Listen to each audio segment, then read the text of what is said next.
여러분, 몬트리올에서 환전하실 때 혹시 생각보다 돈이 적네? 하신 적 없으세요? 그게 다 이유가 있습니다. 나도 모르게 돈이 줄줄 새고 있는 거죠. 오늘은 바로 그 돈, 미국 달러, 일본엔, 그리고 우리 원화로 바꿀 때 손해보지 않는 아주 스마트한 비법을 알려드릴게요. 길 가다 보면 수수료 없음 이렇게 써붙인 환전소들 되게 많잖아요. 와, 진짜 공짜인가 싶죠. 근데 여러분, 세상에 공짜 점심은 없다는 말 다 아시죠? 오늘 바로 그 수수료 없음이라는 달콤한 말 뒤에 뭐가 숨어 있는지 그 진짜 비용의 정체를 샅샅이 파헤쳐 보겠습니다. 그 비밀의 주인공은 바로 환율 스프레드입니다. 말이 좀 어렵죠? 쉽게 생각하면 이거예요. 환전소가 은행끼리 거래하는 도매가로 싸게 달러를 사와서 우리한테는 소매가로 비싸게 팔면서 남기는 이익. 바로 그 차이가 스프레드인 거죠. 그러니까 수수료 없으면 뭐냐?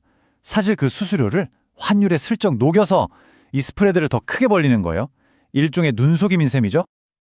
자, 그럼 이 교묘한 숨은 비용 어떻게 피해야 할까요? 걱정 마세요. 제가 지금부터 통화별로 최적의 환전 전략을 하나하나 아주 친절하게 알려드릴게요. 먼저 이 숨겨진 비용이 뭔지 다시 한번 짚어보고 은행, 사설환전소, 공항은 뭐가 다른지 비교해 볼 거고요. 그리고 제일 많이 바꾸는 미국 달러, 또 좀 까다로운 엔화랑 원화 전략까지 차근차근 마스터해 보자고요. 자, 첫 번째 섹션입니다. 환전의 숨겨진 비용. 다시 한번 강조할게요. 여러분, 우리가 주목해야 할 건 눈에 보이는 수수료가 아니에요. 바로 스프레드입니다. 꼭 기억하세요. 좋습니다. 그럼 두 번째 섹션으로 넘어가 볼까요? 환전소 유형별 비교. 자, 은행, 사설 환전소, 그리고 그 악명 높은 공항, 과연 어디가 우리에게 가장 유리할까요? 한번 제대로 붙여보죠. 자, 이 표를 좀 보세요. 백문이 불여일견이죠. 데이터가 모든 걸 말해주고 있습니다. 보시면 내셔널뱅크나 BMO 같은 은행들도 환율이 아주 미세하게 달라요. 그런데 진짜 문제는 저기 아래 있는 공항 환전소 ICA입니다. 와, 보세요. 미국 달러 환율이 혼자 1.46을 그냥 훌쩍 넘어가 버리죠? 기억하세요. 우리가 캐나다 달러를 다른 돈으로 바꿀 때 저 숫자가 높으면 높을수록 우리한테는 손해라는 뜻입니다. 이 차이를 그래프로 보면 더 확 와닿습니다. 왼쪽이 은행, 오른쪽이 공항이에요. 이 막대기 높이 차이 보이시죠? 이게 바로 우리가 급하니까 그냥 공항에서 하지 뭐 하는 그 편리함의 대가입니다. 생각보다 어마어마하죠? 그래서 그 차이가 정확히 얼마냐고요? 바로 이 숫자입니다. 2.15%. 이게 무슨 뜻이냐면 공항에서 환전하는 순간 은행보다 최소 2.15%를 더 내는 셈이에요. 이게 감이 잘 안 오실 수 있는데 만약에 5,000 캐나다 달러를 바꾼다고 생각해 보세요. 그럼 무려 107달러, 우리 돈으로 10만 원이 훌쩍 넘는 돈이 그냥 허공으로 날아가는 겁니다. 이게 바로 제가 말한 공항의 덫이에요. 무섭죠? 자, 그럼 이제 세 번째 섹션입니다. 미국 달러 최적 환전 전략. 공항의 덫은 이제 확실히 알았으니까 우리가 가장 많이 쓰는 이 미국 달러 어떻게 하면 가장 싸게 바꿀 수 있는지 그 비법을 알려드릴게요. 미국 달러 전략은 아주 간단하고 명확해요. 일단 현금이 필요하다? 그럼 은행은 쳐다보지도 마시고 무조건 K4X나 글로백스 2000 같은 사설 환전소로 직행하세요. 왜냐하면 이런 것들은 환전만 전문을 하니까 은행보다 스프레드, 그러니까 남기는 마진이 훨씬 적어요. 우리한테 유리하다는 거죠. 그리고 여기서 꿀팁. 만약 5,000달러 이상 좀 큰 돈을 바꾸신다? 그럼 무작정 가지 마시고 미리 전화를 한번 하세요. 그래서 환율 협상을 시도해보는 겁니다. 조금 더 잘 쳐주세요 하고요. 이게 먹힙니다. 그리고 만약에 디지털로 큰 돈을 보낼 거면 나이트 브리지 같은 온라인 브로커를 이용하는 게 은행 송금보다 훨씬 쌉니다. 자, 이제 네 번째, 조금 더 난이도가 있는 일본 엔화와 한국 원화 전략입니다. 여기서부터는 진짜 아는 사람만 아는 고급 정보예요. 이 두 통화는 미국 달러랑은 접근법이 완전히 달라야 합니다. 왜냐하면 몬트리올에서는 달러만큼 흔하지가 않아서 우리가 아주 불리한 조건에서 바꿔야 하거든요. 먼저 일본 엔화부터 볼게요. 이 표가 모든 걸 말해줍니다. 결론부터 말씀드리면 몬트리올에서 일본 여행 갈 돈을 전부 엔화로 바꿔가는 건 별로 좋은 생각이 아니에요. 스프레드가 너무 커서 손해를 많이 보거든요. 그럼 어떡하냐? 정답은 이겁니다. 몬트리올에서는 딱 비상금, 그러니까 공항에서 시내 들어갈 교통비 정도?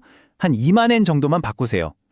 그리고 나머지 진짜 쓸 돈은 해외 인출 수수료가 없는 카드를 꼭 챙겨가서 일본 현지 편의점, 세븐일레븐 같은 곳 ATM에서 바로 뽑아 쓰는 거예요. 이게 거의 실시간 시장 환율에 가깝게 돈을 찾는 가장 현명한 방법입니다. 자, 이제 한국 원화입니다. 이건 엔화보다 훨씬 더 심각해요. 여러분, 절대 몬트리올에서 캐나다 달러를 한국 원화로 바로 바꾸려고 하시면 안 됩니다. 이건 정말 돈을 길해버리는 거나 마찬가지예요. 왜냐하면 찾는 사람이 거의 없어서 환전소가 부르는 게 값일 정도로 스프레드가 말도 안 되게 크거든요. 그래서 우리는 약간 머리를 쓰는 아주 똑똑한 2단계 전략을 써야 합니다. 잘 들어보세요.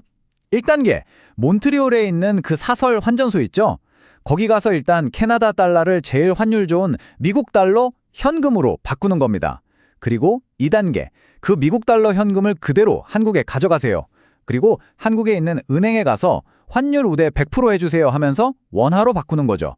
한국은 은행끼리 경쟁이 심해서 이런 우대 서비스가 아주 잘 되어 있거든요.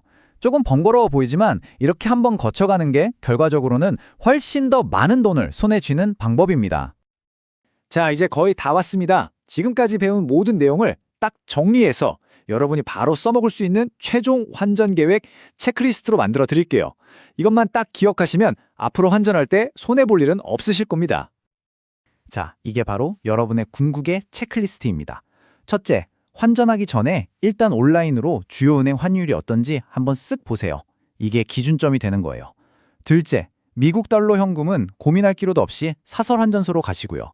셋째, 일본 엔화는 몬트리올에서 비상금만 조금, 나머지는 일본 가서 ATM에서 뽑기. 넷째, 한국 원화는 그렇죠. CAD에서 USD로, 그리고 한국 가서 KRW로 바꾸는 2단계 전략. 잊지 마세요. 그리고 마지막, 가장 중요한 절대 원칙.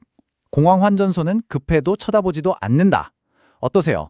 이 계획만 딱 머리에 놓고 가면 여러분은 이제 환전의 고수입니다. 아, 그리고 떠나시기 전에 진짜 중요한 보너스 팁 하나 더. 이건 꼭 기억하셔야 해요. 일본이든 어디든 해외에서 ATM으로 돈을 인출할 때 화면에 이런 게 뜰 거예요. 고객님의 모국 통화 캐나다로 청구할까요? 하고요. 그럼 이게 왠지 더 편해 보이고 좋아 보이잖아요. 절대 아닙니다. 이건 함정이에요. 무조건 현지 통화로 결제하겠다고 선택해야 합니다. 모국 통화를 고르는 순간 그 ATM 회사가 자기들 마음대로 정한 최악의 환율이 적용되는 이른바 동적 통화 변환이라는 덫에 걸리는 거니까요. 정말 중요합니다. 자, 오늘 이렇게 환전할 때 우리도 모르게 돈이 새어나가는 구멍, 바로 스프레드에 대해 알아봤습니다. 이제 여러분은 이 비밀을 알게 되셨어요. 그런데 한번 생각해 볼까요? 이렇게 눈에 잘 보이지 않는 비용이 과연 환전에만 숨어 있을까요? 어쩌면 우리가 가입한 보험이나 펀드, 다른 여러 금융 상품들 속에도 이런 스프레드가 숨어서 우리의 돈을 갉아먹고 있지는 않을까요? 한 번쯤 우리 금융생활 전반을 돌아보게 하는 질문인 것 같습니다.